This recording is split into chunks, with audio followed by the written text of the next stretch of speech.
franchement, il y a une très, très bonne ambiance. Le département d'italien reste un cadre très familial, contrairement peut-être à d'autres départements où il y a beaucoup plus d'élèves qui sont pris en charge. Donc ça reste une ambiance intime et chaleureuse.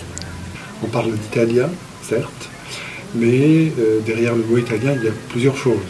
Il y a une langue, évidemment, il y a une littérature très riche, qui commence très tôt, dès le Moyen-Âge, et qui est encore bien vivante aujourd'hui, au XXIe siècle. Il y a l'histoire de l'art, à laquelle nous accordons une place importante dans nos formations. Il y a l'opéra, il y a le théâtre, il y a une civilisation dont nous essayons aussi de souligner l'extrême diversité. La première chose au niveau de l'accueil des étudiants, c'est qu'on a des classes de 15-20 étudiants maximum.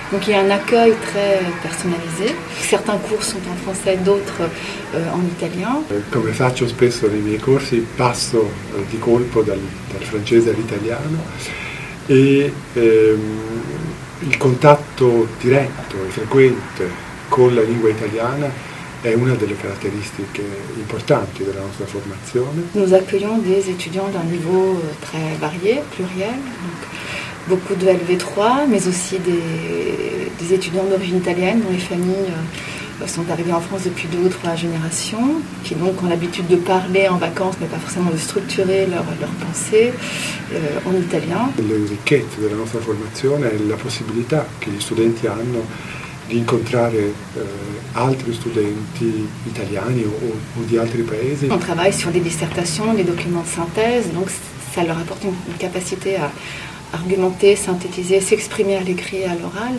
à la fois en français et en italien, puisqu'on travaille sur le français et l'italien toujours. Par exemple, les dissertations, les synthèses, les dossiers sont à faire souvent dans les 2 langues, mais on travaille surtout l'italien, mais capacité à argumenter, s'exprimer clairement, défendre un point de vue. Gli studenti acquisiscono rapidamente una competenza linguistica solida e la capacità di interagire in situazioni culturali complesse.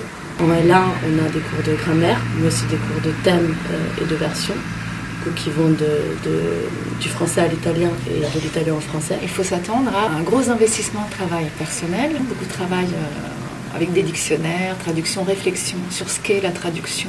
Il y a aussi beaucoup d'œuvres complètes à lire, à analyser chez soi. Cette licence d'italien m'a permis d'intégrer un master professionnel en industrie culturelle France-Italie. Donc j'aimerais travailler dans tout ce qui est domaine culturel et domaine de la médiation culturelle. Delle possibilità professionali più precise, più concrete, la prima delle quali e la più tradizionale è l'insegnamento. Una parte dei nostri studenti si destinano a insegnare l'italiano o nelle scuole o al liceo o, perché no, all'università. La recherche, l'enseignement qui est depuis toujours notre débouché phare, et puis toute une palette d'autres métiers possibles autour de la communication, du journalisme culturel et des métiers de la culture au sens large. Si la culture, l'histoire, la littérature italienne vous intéresse, cette licence répond complètement à ces attentes.